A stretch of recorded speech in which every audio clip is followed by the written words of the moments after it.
Olga! Saan ka pa pupunta? Gabing-gabi na! Ano ba nangyayari sa'yo? Ha? Manuel? Bakit nandito tayo sa labas? Saan ba tayo pupunta? Anong saan tayo pupunta? Ikaw ang saan pupunta ng ganitong 10 oras ng gabi? Ano? Saan naman ako pupunta? Kaya nga tinatanong kita, bakit ka lumalabas ng bahay ng ganitong oras? Hindi ko alam eh. Hindi ko nga alam kung bakit nandito tayo eh. Huwag mong sabihin na nanaginip ka, naglalakad ka ng tulog. Olga naman, hindi ako tanga. Kaya sabihin mo sa akin, sinong katatagpuin mo rito? Anong kakatagpuin? Hoy, Manuel, pinagbibintangan mo ba akong nangangaliwa? Eh kung hindi, bakit ka lumabas ng bahay? Kung hindi pa ako nagising nung lumabas ka, baka kung saan ka na nakarating. Hindi ko nga alam eh. Hindi ko alam. Baka naengkanto ako. Stay. Time.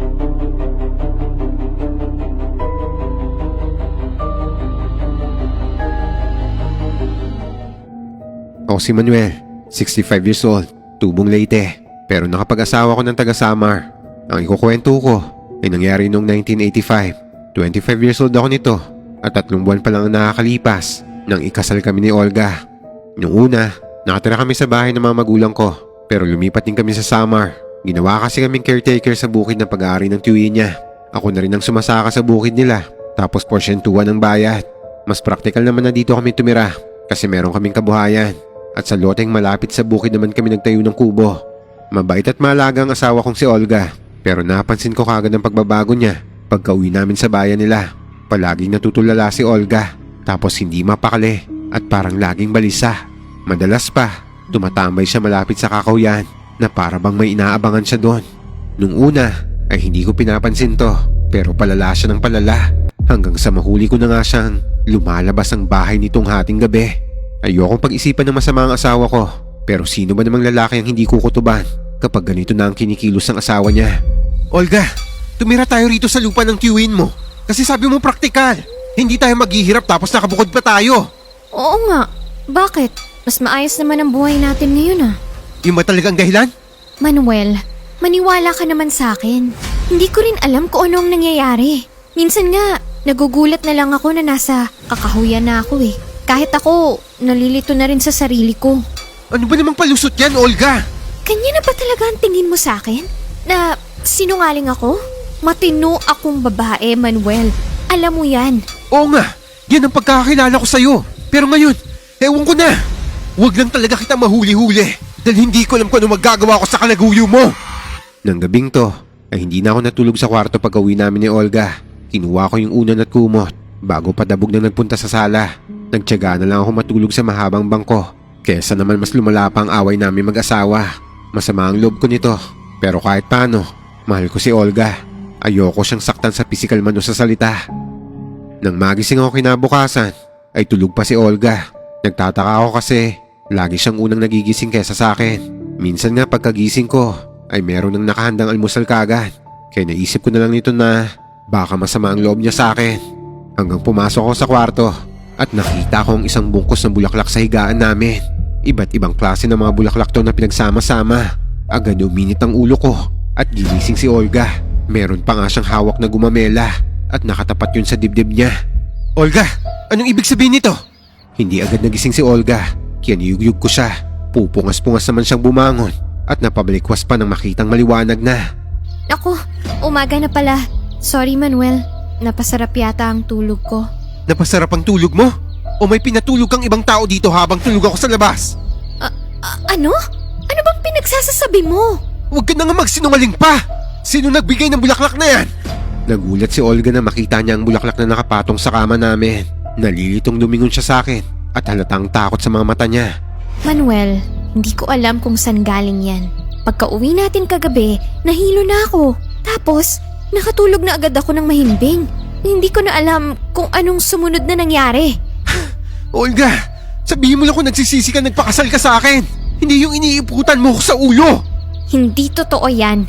Kilala mo ko, Manuel. Alam mong mahal kita. Kaya nga ako nagpakasal sa'yo eh. Kung ano man yung mga hinala mo sa akin, hindi totoo yan. Maniwala ka naman sa akin, oh. Hindi ko na alam, Olga. Gusto ko munang mag-isip. Teka lang. Manuel, bumalik ka rito! Mag-usap tayo! Hindi ko na pinansin si Olga pa nito. Nagmadali na lang ako lumabas ng bahay at naglakad papunta sa bukid. Hindi ko alam kung anong mararamdaman ko. Takot ba? Galit? O lungkot? Pero mas dama ko ang kalungkutan dahil mahal na mahal ko si Olga. Hindi ko alam kung kakayanin ko ba na mawala siya sa akin. At lalong masakit kung mapapatunayan ko nga na may iba siyang lalaki. Sa sobrang pagkalito at sakit na nararamdaman ko, ay binuhos ko na lang sa trabahong bukid ang atensyon ko. Nagpakapagod ako sa pagtatanim ng palay. Ang 2 araw na trabaho ay tinapos ko sa 1 araw lang. Nakita pa nga ako ni Mang Turoy Magkalapit lang kasi ang sakahan namin. Kaya naman nakikita niya ang pagtatrabaho ko nito. Oy, Manuel! Buntes na ba ang asawa mo kaya nagpapakasipag ka ng husto? Aba, pagpahinga ka naman! Mas maigi na po matapos kagad ang pagtatanim, Mang Turoy. Para mas maaga matapos to. Sa bagay, pero huwag mo namang pabayaan ang sarili mo. Magkakasakit ka sa ginagawa mo Halika na, sabay na tayong umuwi. Maya-maya na po, Mang Turoy. May gagawin pa po ako Ano ka ba namang bata ka Bago pa lang kayong kinakasal ng misis mo. Pero masyado ka ng subsub sa trabaho. Kung hindi ko pa alam, kaninang umaga ka pa nakayuko dyan at nagtatanim. Pati yata pagkain ng tanghalian, hindi mo na naharap. Halika na, magpahinga ka na at mukhang pagod ka na. Niyaya ako ni Mang Turoy na magpahinga muna sa maliit na kubong pahinga niya tuwing nasa bukid siya. Sumama na rin ako sa kanya kasi medyo ramdam ko na rin ang pangangalay ng mga paa ko na kanina pang umaga nakababad sa putikan. Manuel, kahit hindi mo sabihin, ramdam kong may problema ka. Kung ano man yan, huwag mong takasan. Harapin mo ang problema mo. Ayos lang po ako, Mang Turoy. Gusto ko lang po talaga matapos kagad ang pagtatanim ng mga palay. Hindi kita pipilitin magsabi kung ano man yan. Ang akin ay payo lang bilang nakakatanda. Normal sa mag-asawang nagtatalo at nagkakaroon ng hindi pagkakaunawaan. Pero walang hindi naaayos sa magandang usapan. Tinapik ni Mang Turoy ang balikat ko. Kahit paano, parang lumuwag ang pakiramdam ko dahil sa pagdamay niya na to. Hindi man niya alam ang totoong problema ko, ay sobrang na-appreciate ko ang pagdamay niya sa akin. Matapos makapagpahinga saglit, ay umuwi na rin kami ng matanda. Magkakalayo ang mga bahay sa bukid, pero kahit ganito, magkakakilala naman kami. Ang may pinakamalapit sa amin ay ang kubo ni Mang Turoy. Mauuna lang naming madadaanan ng bahay niya bago ako makauwi sa amin. Nalibang naman akong kakwentuhan ng matanda. Isa pala siyang albularyo. Pero kahit nanggagamot siya, ay hindi naman niya pinapabayaan ang bukid dahil wala naman daw pera sa panggagamot. Kaya yung bukid nito ang tanging na ipambubuhay niya sa pamilya niya. Nang makauwi ang matanda, ay binilisan ko na rin ang paglalakad para makauwi na sa amin. Padilim na nito at medyo nag-aalala na ako kay Olga. Kahit naman masama ang loob ko sa kanya, ay hindi pa rin maalis sa akin na mag-alala. Pagka-uwi ko, ay saktong madilim na. Sinilip ko siya sa kwarto at nakita kong tulog na siya. Nakaramdam ako ng lungkot nito at mas lalo kong naisip na baka nga may iba na ang asawa ko. Baka nabigla lang siyang pakasalan ako. Huminga na lang ako ng malalim bago pumunta sa kusina. Mukhang kaninang tanghali pa ang mga nalutong pagkain dito. Kumain na lang din ako bago naglinis ng katawan. Pumasok ako sa kwarto para kunin ang unan at kumot ko. Kung masama kasi ang loob ni Olga sa akin, ay mas masama ang loob ko sa kanya. Kaya mas mabuting iwasan ko muna siya para hindi kami lalong mag-aaway. Kinabukasan ay muli kong sinilip si Olga. Mahimbing pa rin ang tulog niya, kaya napapailing na lang ako. Nagtitimpi na ako nito sa galit, pero pinili ko pa rin pabayaan siya. Nagluto na lang ako ng almusal at nagprito ng talong para may almusal din si Olga. Nang matapos kumain at makaligo, ay dumiretso na ako sa bukid. Muli kong sinubsob sa trabaho ang sarili ko, pero maski paano, kumain naman ako ng baon kong tanghalian. Hindi na rin ako nagpaabot ng gabi sa bukid. Sumabay ulit ako kay Mang Turoy pa uwi. Maliwanag pa nang makabalik ako sa bahay. Nagtaka ako nito kasi yung pagkain na iniwan ko kaninang umaga ay hindi pa rin nagagalaw. Medyo kinabahan na ako nito. Akala ko nga tuluyan na akong iniwan ni Olga. Kaya patakbo akong pumasok sa kwarto. Pero nakita ko siya nakahiga pa rin dito. Olga, mag-usap nga tayo. Hindi pwedeng lagi na lang tayong ganito. Napakunot-no ako nang hindi man lang kumilos si Olga. Naupo ako sa gilid ng kama at marahan siyang tinapik sa braso. Pero hindi siya nagigising. Sinubukan ko siyang yugyugin pero wala pa rin nangyayari. Olga, ano ba nangyayari sa'yo? Nagsimula na akong kabahan nito nang hindi siya magising. Sinubukan kong pakinggan ang puso niya pero wala akong madinig. Lalo akong nataranta kaya niyugyug ko siya ulit. Buhay naman siya dahil may init ako nararamdaman sa katawan niya. Mabilis akong kumuha ng tubig at winisikan ang mukha niya. Nang hindi pa rin siya magising ay binasa ko ang panyo at pinampunas ko to sa mukha ng asawa ko. Olga, huwag mo akong takutin ng ganito! Gumising ka! Hoy! Nang hindi pa rin siya magising, ay halos maiyak na ako sa takot at pag-aalala. Hindi ko na alam kung anong gagawin ko. Hanggang sa maalala ko si Mang Turoy. Mabilis akong lumabas ng bahay at patakbong pinuntahan ng bahay ng matanda. Mang Turoy! Mang Turoy! Tulungan po niyo ako! Oh, Manuel, bakit humahangos ka? May nangyari ba? Tulungan po niyo ako! May nangyari po kay Olga! Ano? Bakit? Ano ba nangyari sa kanya? Kung pwede po sana, sumama po kayo sa akin para makita niyo siya. Tara na po, Mang Turoy! O sige, sandali lang. At kukunin ko lang ang mga gamit ko. Halos kaladkarin ko na si Mang Turoy habang naglalakad kami pabalik sa bahay. Alalang-alala na kasi ako kay Olga, kaya hindi ako mapakali sa daan pa lang. Kumalma ka nga, Manuel. Ano ba kasing nangyari sa asawa mo? Hindi ko po alam, Mang Turoy eh. Basta kanina pong ginigising ko siya, hindi na siya magising eh. Ganun ba? Kailangan na nga natin magmadali. Lakad-takbo ang ginawa namin hanggang makarating kami sa bahay. Dumiretso na kami sa kwarto at dito nadatnan namin si Olga. Napayapa pa rin natutulog. Agad namang hinawakan ni Mang Turoy ang palapulsuhan ni Olga. Wala ka bang ibang napansin kay Olga bago siya makatulog ng ganito?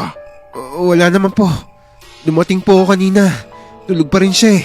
Wala ba siyang ilinadaing sa'yo nitong mga nakarang araw? Natigilan ako sa tanong ni Mang Turoy. Ang huling naaalala ko kasi nang gising si Olga ay noong nag-away kami dahil sa mga bulaklak na nakita ko sa higaan namin. Pagkatapos nito, lagi ko na siyang nadadatnan na natulog. Kinuwento ko lahat to kay Mang Turoy. Kaya ka balisa kahapon dahil akala mo may kalaguyo si Olga. Tama ba? Opo, Mang Turoy. Tapos nang umuwi ako nung gabi, akala ko po maaga lang siya natulog eh. Tapos kaninang umaga naman, umalis ako ng bahay na tulog pa rin siya. Masama to. Bakit to? Ano pong sakit ni Olga? Base sa kwento mo, nadatnan mo siyang may mga bulaklak sa higaan niyo. Sa tingin ko, mukhang natipuhan ng engkanto ang asawa mo, Manuel. Engkanto? Akala ko po dalaga lang ang madalas na matipuhan ng mga engkanto.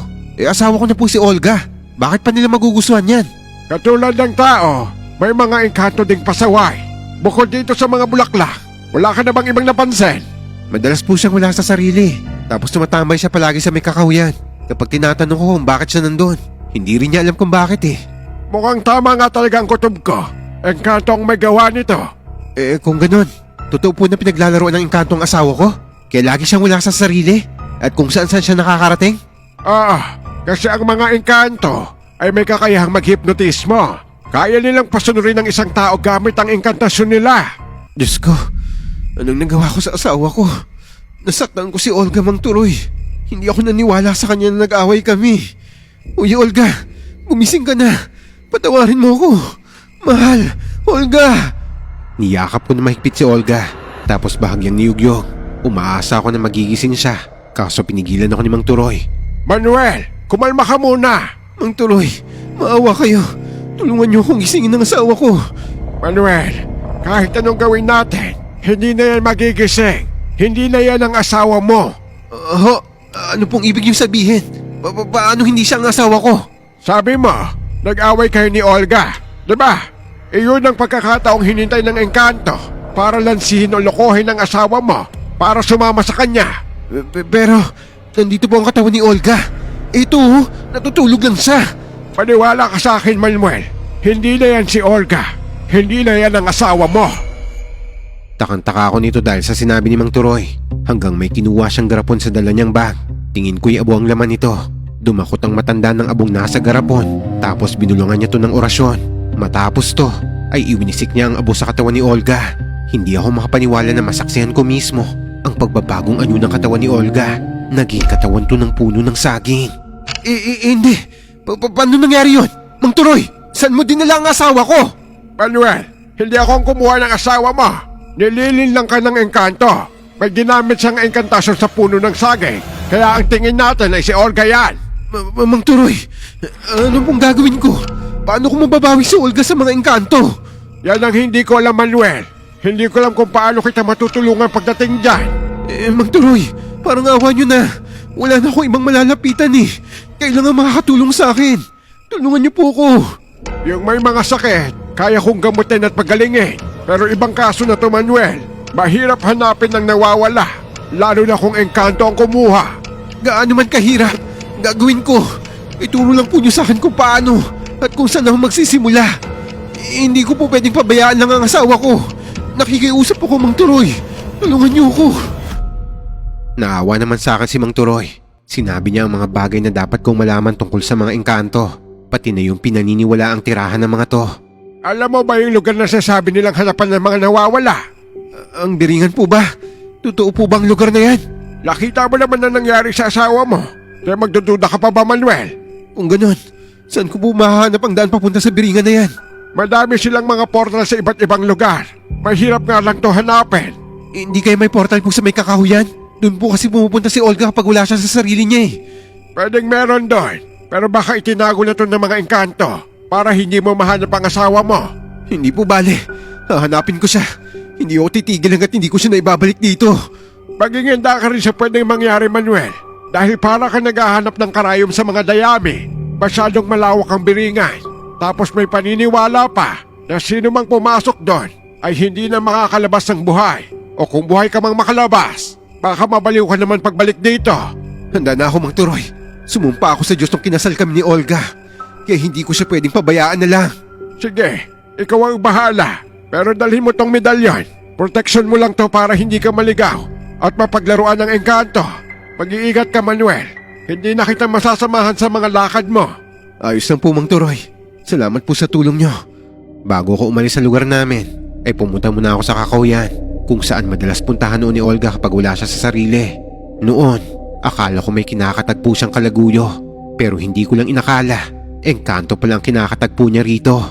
Nakonsensya ako at sinisi ko ang sarili ko sa nangyari kay Olga. Kung sana naging mas mapagmatsyag ako, napansin ko sana ang mga nangyayari.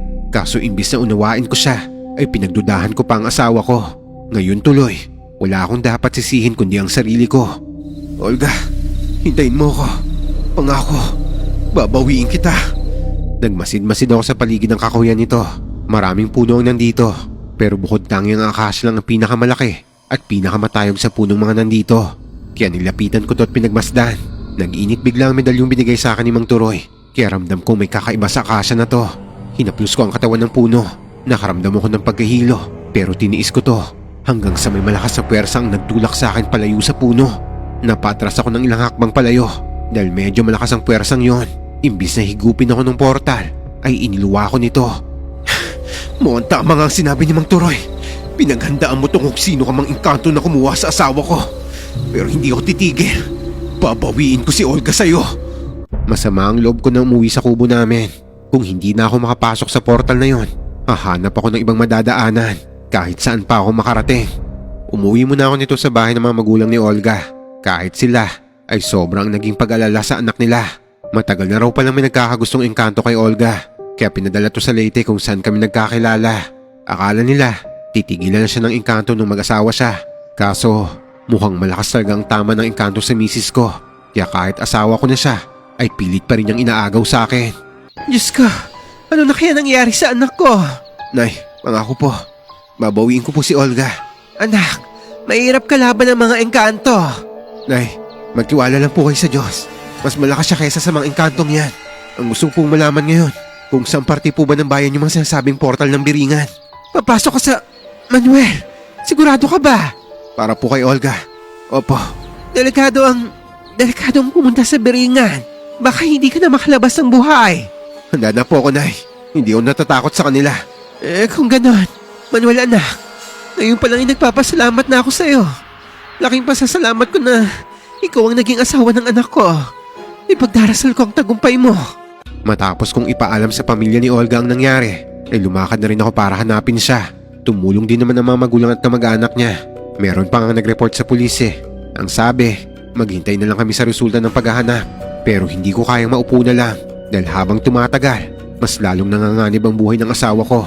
Kaya naman nagsariling lakad na lang ako at pumunta sa lugar na sinasabi nilang may mga portal ng biringan. Nagtanong-tanong ako sa mga tao nito. Ang iba'y tikaw mambibig pagdating sa biringan. Sa paglalakbay ko, ay kung saang parte na ako napadpad hanggang may nakapagsabi sa akin na pumunta ng araw ako ng pagsanghan. Hindi ko na pinatagal pa to. Agad akong bumiyahe papunta doon.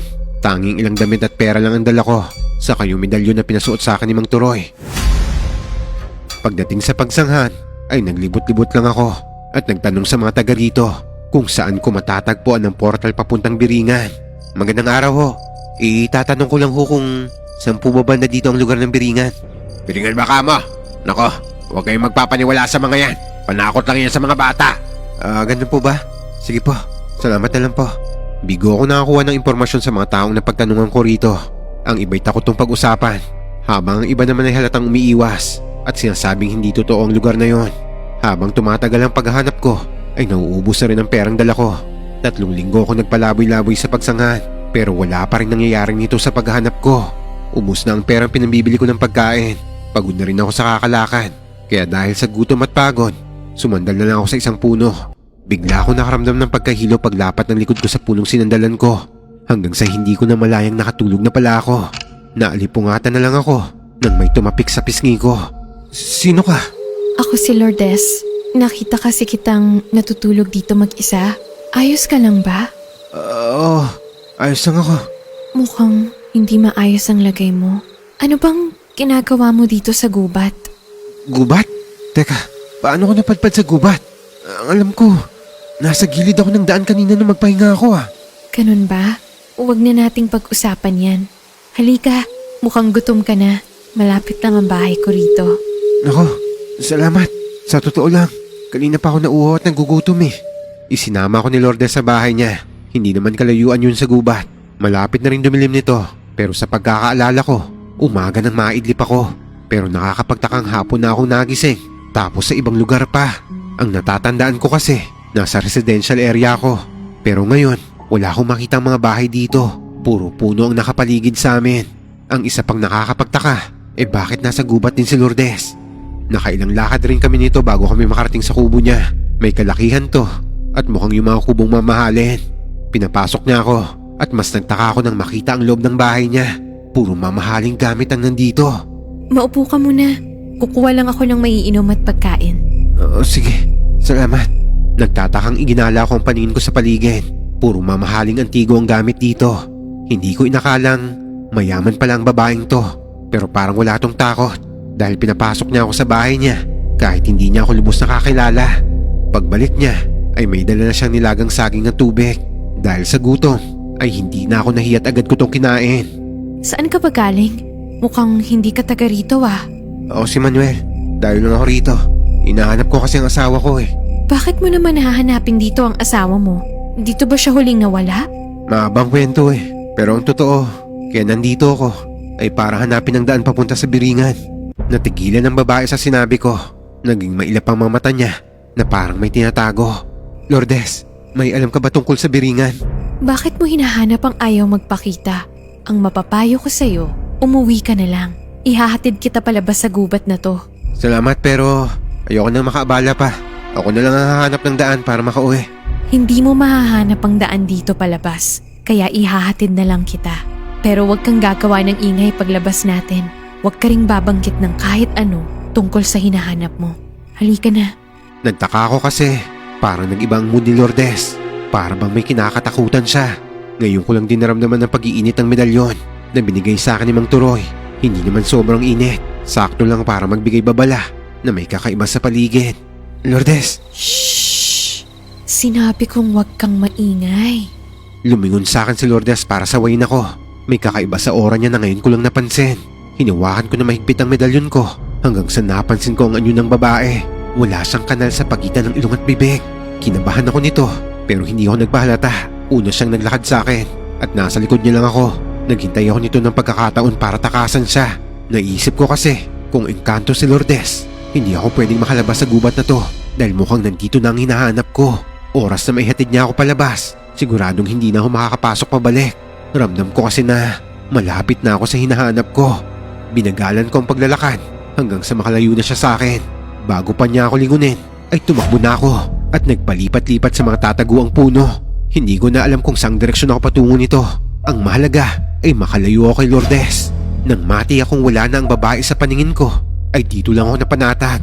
Nagpahinga ako sa lilim ng isang puno. Isa pa sa pinagtataka ko sa lugar na to, kanina pa nag-aagaw dilim at liwanag. Pero parang hindi sumasapit ang gabi. Para bang hindi tuluyang dumidilim ang paligid. Diyos ko, tulungan mo ako malampasan ng panganib sa lugar na to.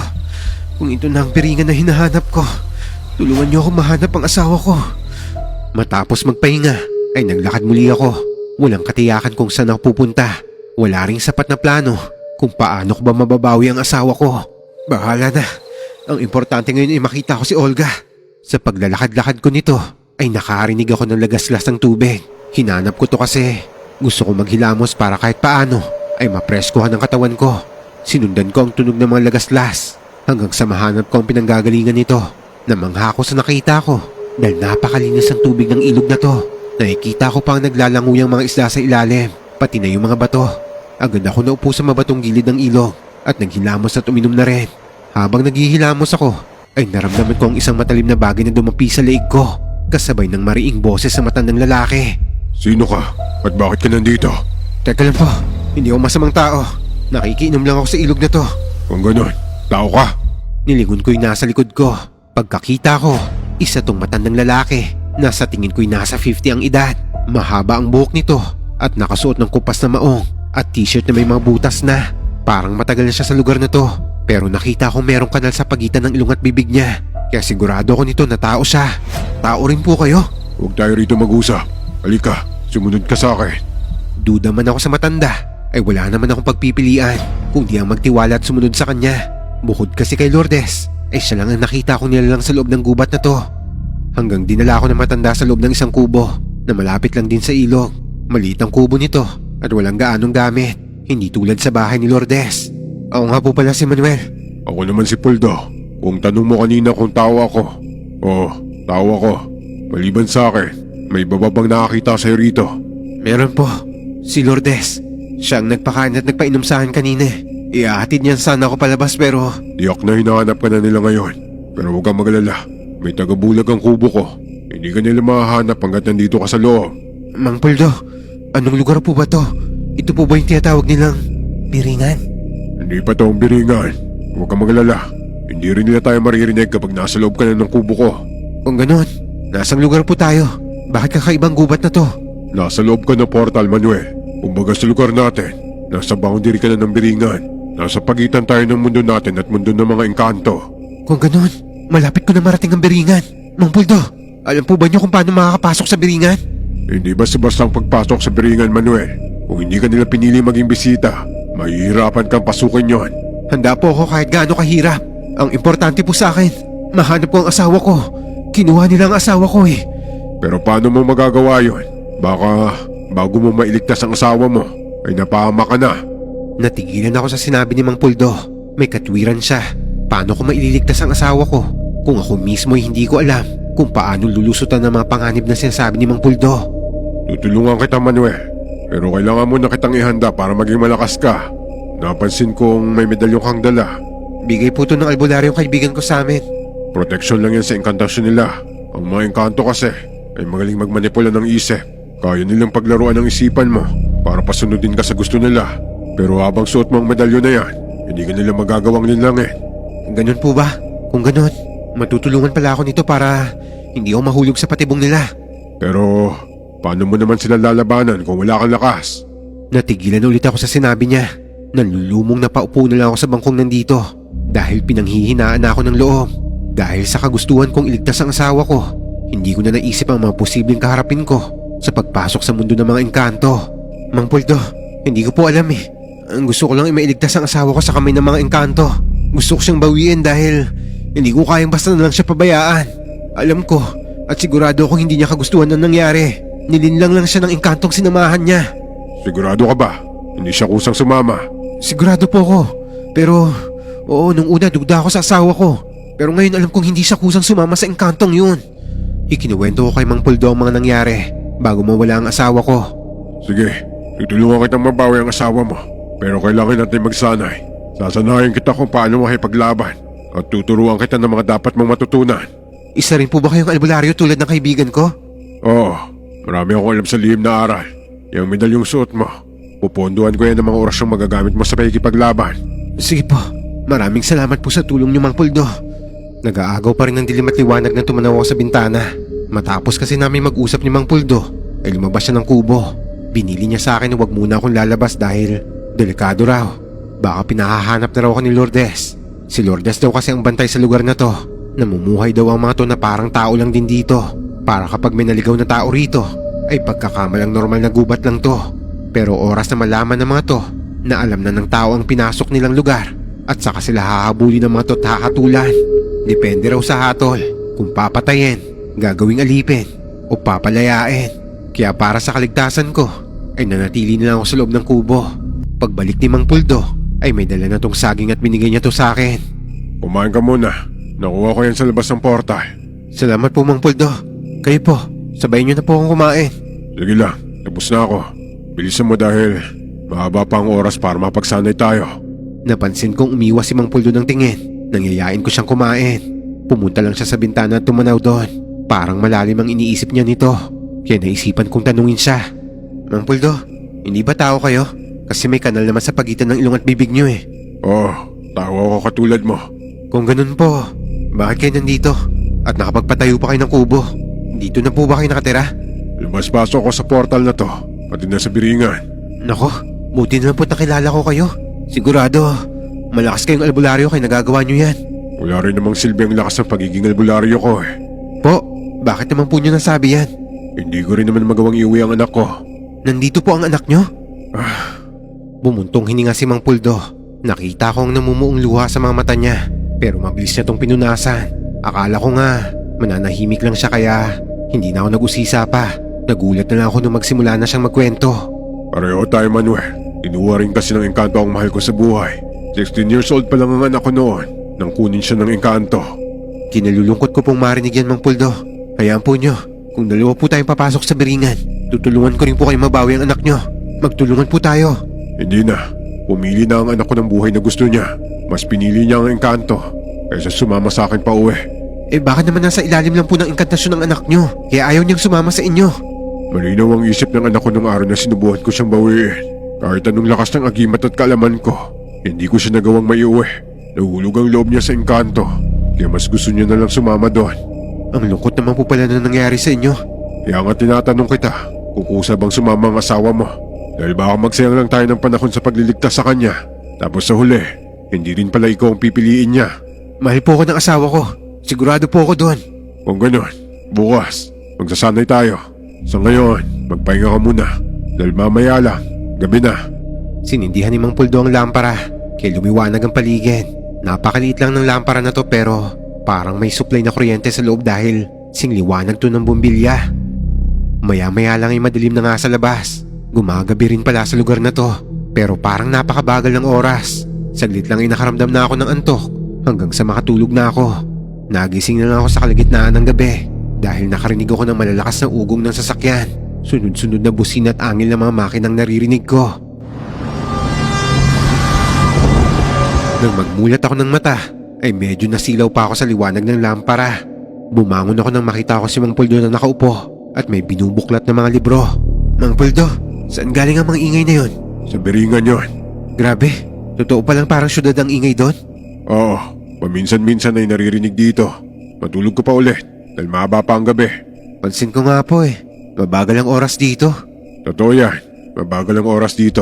Pero hindi mo yun mamamalayan kung wala sa iyo ang medalyon na yan. Ibang oras dito kumpara sa mundo natin. Teka, ano po ba yung ginagawa nyo? Parang napakalumang papel na po ng mga yan Kung hindi ka na inaantok, halika, basahin mo ang mga to. Ang kapal naman po ng librong to. Lahat po ba ng laman nito? Kakabisaduhin ko? Hindi, yung 4 na orasyon lang sa unang pahina. Para sa kabal, para sa lakas, at liksi ng katawan, at pansapin para sa proteksyon ng buong katawan. Sige po, mga madali lang naman po to.